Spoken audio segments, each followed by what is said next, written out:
নমস্কার বন্ধুরা, আমার চ্যানেল পূজা কুকিং ওয়ার্ল্ডে সবাইকে স্বাগত। শীতকালে বাঙালিদের ঘরে ঘরে পিঠে পায়েসের সাথে দুধ পুলিও বানানো হয়ে থাকে। তো আজকে আমিও আপনাদেরকে দুধ পুলি বানিয়েই দেখাবো। তো রেসিপিটা শেষ পর্যন্ত দেখার জন্য সবার কাছেই অনুরোধ রইল। আর হ্যাঁ, যারা এখনো পর্যন্ত আমার চ্যানেলটা সাবস্ক্রাইব করেননি তারা আমার চ্যানেলটা সাবস্ক্রাইব করে সাবস্ক্রাইব বাটনের পাশে যে বেল আইকনটি আছে সেটাতেও প্রেস করে অল টাইম অন করে রাখবেন। তাতে করে আমি যখনই ভিডিও আপলোড করব আপনাদের কাছে সেই ভিডিওর নোটিফিকেশন খুব তাড়াতাড়ি করে পৌঁছে যাবে। তো চলুন তাহলে এবারে দুধ পুলি বানানো শুরু করা যাক। সবার প্রথমে পিঠের ভেতরের পুরটা তৈরি করে নেব। সেজন্য একটি কড়াইয়ের মধ্যে প্রথমে নিয়ে নিচ্ছি কোরানো নারকেল। তো এখানে আমি একটি মাঝারি আকারের নারকেলকে কুড়িয়ে নিয়েছি। আর এই নারকেল কোড়ার সাথে এখন আমি নিয়ে নিচ্ছি 200 গ্রাম গুড়। মিষ্টিটা আপনারা আপনাদের পছন্দ মতন দেবেন, তবে নারকেলের পুরে যদি ঠিকঠাক মতন মিষ্টি না হয় তাহলে কিন্তু পাক হতে অসুবিধা হয়। তো এবারে নারকেল কোড়া আর গুড়টাকে একসাথে খুব ভালো করে মিশিয়ে নিচ্ছি আর গুড়টা গলে যাওয়া পর্যন্ত আমি ওয়েট করছি। তো বেশ কিছুক্ষণের মধ্যেই গুড়টা গলে গেছে। তো এখন আমি এর মধ্যে দিয়ে দিচ্ছি 2টো এলাচ ফাটিয়ে। এতে করে নারকেলের পুরে এলাচের একটা খুব সুন্দর গন্ধ উঠবে। তো এবারে অনবরত নাড়াচাড়া করে এটাকে পাক দিয়ে নিতে হবে।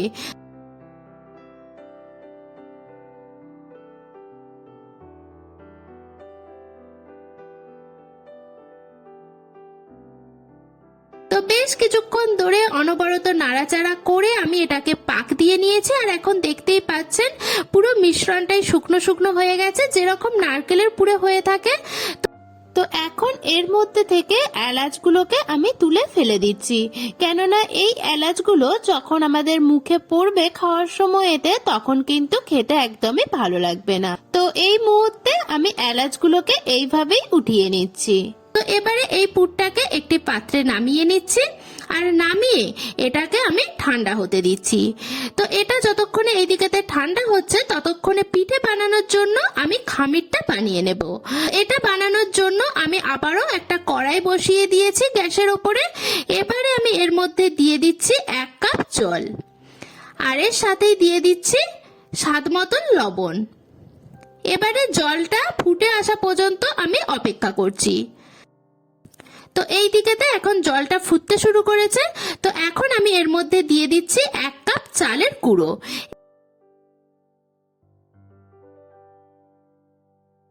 চালের গুঁড়োটা দিয়েই সঙ্গে সঙ্গেই আমি চালের গুঁড়োটাকে জলের সাথে খুব ভালো করে মিশিয়ে নিচ্ছি। তো এই দিকেতে চালের গুঁড়োটাকে জলের সাথে খুব ভালো করে মিশিয়ে নিয়েছি। এখন এটাকেও একটি পাত্রে নামিয়ে নিচ্ছি আর এটাকে গরম থাকতে থাকতেই হাত দিয়ে মেখে নিতে হবে। যদি হাতে গরম লাগে তাহলে পাশে এইরকম একটা বাটিতে ঠান্ডা জল রেখে দেবেন আর জলে হাত ডুবিয়ে ডুবিয়ে তারপরে এটাকে মেখে নেবেন। আর খুব ভালো করে এটাকে মেখে একটা সন্ড বানিয়ে নিতে হবে। খেয়াল রাখবেন যে এর ভেতরে যেন কোনো শক্ত দানা না থেকে যায়, এমন ভাবেই এটাকে মেখে নেবেন। তো বেশ কিছুক্ষণ ধরে হাত দিয়ে আমি এটাকে মেখে নিয়েছি আর এখন এটা থেকেই আমরা দুধ পুলি বানানোর জন্য পুলিগুলোকে বানিয়ে নেব।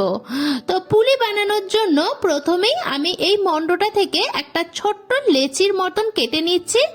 এবারে এই লেচিটাকে 2 হাত দিয়ে প্রথমে গোল বলের মতন করে নিয়ে তারপরে 2 হাতের বুড়ো আঙুল দিয়ে একটু প্রেস করে করে এটাকে একটা ছোট্ট বাটির মতন বানিয়ে নিতে হবে। এবারে এই বাটির মধ্যে আগে থেকে বানিয়ে রাখা নারকেলের পুরের অল্প পরিমাণ নারকেলের পুর এর মধ্যে নিয়ে নিতে হবে। আর অল্প পরিমাণ নারকেলের পুরই কিন্তু এইখানেতে নিতে হবে। বেশি পরিমাণে নারকেলের পুর নিলে কিন্তু বাটির মুখটা বন্ধ করার সময়তে অসুবিধা হতে পারে। তো তাই জন্য অল্প পরিমাণে নারকেলের পুর নিয়ে বাটির মুখটা 2 হাত দিয়ে চেপে চেপে খুব ভালো করে বন্ধ করে দিতে হবে। দেন 2 হাতের তালুর মাঝখানে পুলিটাকে রেখে হাত দিয়ে ঠিক এইভাবে করে নিতে হবে। এতে করে পুলির মুখটা খুব ভালো করে সিল হয়ে যাবে। আর যখন পুলিগুলো পুলিগুলো আমরা দুধেতে সেদ্ধ করব তখন কিন্তু পুলির মুখ খুলে গিয়ে পুরটা বাইরে বেরিয়ে আসবে না। তো দেখুন এখানেতে আমার একটা পুলি রেডি হয়ে গেছে দুধ পুলি বানানোর জন্য। তো আরো একটা পুলি বানানো আমি আপনাদেরকে দেখিয়ে দিচ্ছি। তো তার জন্য আবারও অল্প পরিমাণে মন্ডের অংশ নিয়ে মানে লেচি কেটে নিয়ে এটাকে প্রথমে হাতের সাহায্যে একটা ছোট্ট বলের মতন বানিয়ে নিয়ে এইরকম ভাবে দু হাতের বুড়ো আঙুল দিয়ে চেপে চেপে একটা ছোট্ট বাটির মতন বানিয়ে নিচ্ছি। আর হাতেতে যদি মন্ডের অংশ লেগে যায় তাহলে পাশেতে এরকম একটা বাটিতে শুকনো চালের গুঁড়ো রেখে দেবেন আর হাতেতে চালের গুঁড়ো লাগিয়ে নিয়ে পুলিগুলোকে বানিয়ে নেবেন। তো পুলি বানানোর সময়তে এরকম একটা বাটিতে শুকনো চালের গুঁড়োটাও রেখে দেবেন। তো পুলি বানানোর সময়তে অসুবিধা হলে মানে মন্ডের অংশ হাতেতে লেগে গিয়ে অসুবিধা হলে তখন কিন্তু হাতেতে অল্প করে চালের গুঁড়োটা লাগিয়ে নিতে আপনারা ভুলবেন না। তো এখানেতে আমি আরো একটা পুলি বানিয়ে আপনাদেরকে দেখিয়ে দিলাম। তো চলুন এবারে আমি বাকি পুলিগুলো ঠিক একইভাবে বানিয়ে নিচ্ছি। তো এবারে ঠিক আগের মতনই এই বাটিটাতেও অল্প পরিমাণে নারকেলের পুর নিয়ে বাটির মুখটা হাত দিয়ে চেপে চেপে খুব ভালো করে বন্ধ করে দিচ্ছি। আর এটাকেও দু হাতের তালুর মাঝখানে নিয়ে ঠিক এইভাবে আমি পিঠেটাকে খুব ভালো করে সিল করে দিচ্ছি যাতে করে দুধ পুলিতে সেদ্ধ হওয়ার সময় পিঠের মুখটা খুলে না যায়। তো এইভাবেই আমি বাকি পিঠেগুলোকেও বানিয়ে নিচ্ছি।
তো সমস্ত পিঠেগুলোই আমি একইভাবে রেডি করে নিয়েছি।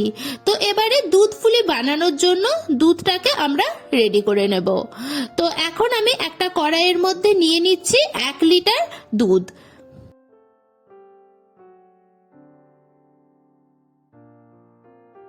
এবারে দুধটা ফুটে আসা পর্যন্ত মানে দুধটা গরম হয়ে আসা পর্যন্ত আমি অপেক্ষা করছি।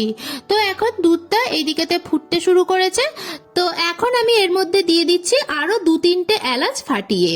এতে করে দুধ পুলিগুলো হয়ে যাওয়ার পরেতে দুধ পুলিতে খুব সুন্দর একটা সেন্ট আসবে আর দুধ পুলিগুলো খেতে কিন্তু দারুণ স্বাদের হবে। তো এই দারুণ স্বাদের দুধ পুলিগুলো আপনারাও কিন্তু একবার বাড়িতে বানিয়ে দেখতে পারেন। আর বাড়িতে বানালে আমাকে কমেন্ট বক্সে কমেন্ট করে লিখে জানাতে ভুলবেন না যে আপনাদের বাড়িতে বানানো দুধ পুলি খেয়ে কিরকম লাগলো। আর ভিডিওটা দেখে যদি আপনাদের ভালো লেগে থাকে তাহলে ভিডিওটাতে তো লাইক করে দেবেন আর ভিডিওটা অনেক অনেক মাত্রায় শেয়ার করে দেবেন। তো এই দিকেতে দুধটা আমি এখন বেশ কিছুক্ষণ ধরে ফুটিয়ে নেব, কেননা দুধটাকে আমাদের কিছুটা ঘন করে নিতে হবে। তো মিনিট 2-1 মতন আমি দুধটা ফুটিয়ে কিছুটা ঘন করে নিয়েছি। এবারে এই ফুটন্ত গরম দুধের মধ্যে আমি দিয়ে দিচ্ছি আগে থেকে বানিয়ে রাখা পুলিগুলো। তো এক এক করে আমি সমস্ত পুলিগুলোই দুধের মধ্যে ছেড়ে দিচ্ছি আর এটা আমি খুব সাবধানের সাথে করছি। আর আপনারাও কিন্তু এই কাজটা খুব সাবধানের সাথেই করবেন।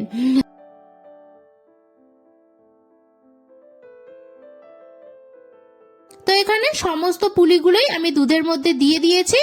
এবারে আলতো হাতে পুলিগুলোকে দুধের সাথে খুব ভালো করে মিশিয়ে নিচ্ছি। আর এখানে কিন্তু আলতো হাতে খুব সাবধানের সাথেই পুলিগুলোকে নাড়াচাড়া করে নেবেন দুধের সাথে, কেননা এই সময়ে পুলিগুলো কিন্তু খুবই সফট থাকে, তাই খুব সাবধানে কিন্তু নাড়াচাড়া করবেন, তা না হলে কিন্তু পিঠেগুলো ভেঙে যেতে পারে। তো এবারে দুধের সাথেই পুলিগুলোকে 10 থেকে 15 মিনিটের জন্য আমি ফুটিয়ে নেব। এতে করে পুলিগুলোও সেদ্ধ হয়ে যাবে আর দুধটাও কিন্তু আরো কিছুটা ঘন হয়ে আসবে। তো আর মাঝে মাঝে কিন্তু আলতো হাতে এইভাবেই নাড়াচাড়া করে দেবেন, তা না হলে কিন্তু নিচেতে লেগে যেতে পারে। তো 10-15 মিনিট পরে এখন দেখতেই পাচ্ছেন দুধটাও অনেকটাই ঘন হয়ে এসেছে আর পুলিগুলোও কিন্তু এখন খুব ভালো করে সেদ্ধ হয়ে গেছে। তো এখন আমি এর মধ্যে দিয়ে দিচ্ছি স্বাদ মতো খেজুরের গুড়। গুড়টা কিন্তু প্রথম থেকেই অ্যাড করে দিতে যাবেন না, তাতে করে কিন্তু দুধটা ফেটে যেতে পারে। আর গুড়টা যদি ভালো হয় তাহলে কিন্তু আপনাদের এই যে দুধ ফেটে যাওয়ার সমস্যা এটা একদমই হবে না। অনেকেই বলে যে গ্যাস বন্ধ করে দিয়ে তারপরে দুধ ঠান্ডা হয়ে যাওয়ার পরেতে গুড়টা অ্যাড করতে হয়, কিন্তু দেখতেই পাচ্ছেন আমি তো গরম দুধ, এখনো দুধটা ফুটছেই বলা যেতে পারে, তো এর মধ্যেই আমি গুড়টাকে অ্যাড করে দিলাম। তো গুড় যদি ভালো হয় মেন কথা, তাহলে দুধ কিন্তু একদম ফেটে যাবে না। তো ফুটন্ত গরম দুধের মধ্যে গুড় দিলেও ফাটবে না, আর যদি ঠান্ডা দুধে গুড় দেওয়া হয় তাহলেও কিন্তু দুধ ফেটে যাবে না।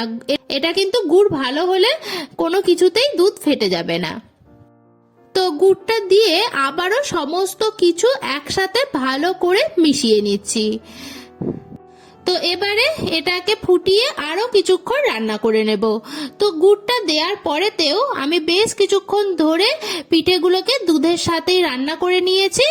তো এখন দেখতেই পাচ্ছেন দুধটা বেশ কিছুটা ঘন হয়ে এসেছে আর পুলিগুলো তো আগেতেই সেদ্ধ হয়ে গিয়েছিল। তো এই রকম দুধটা ঘন থাকা অবস্থাতেই আমি কিন্তু এটাকে নামিয়ে নেব, কেননা পরেতে আরো কিছুটা কিন্তু দুধটা ঘন হয়ে যাবে।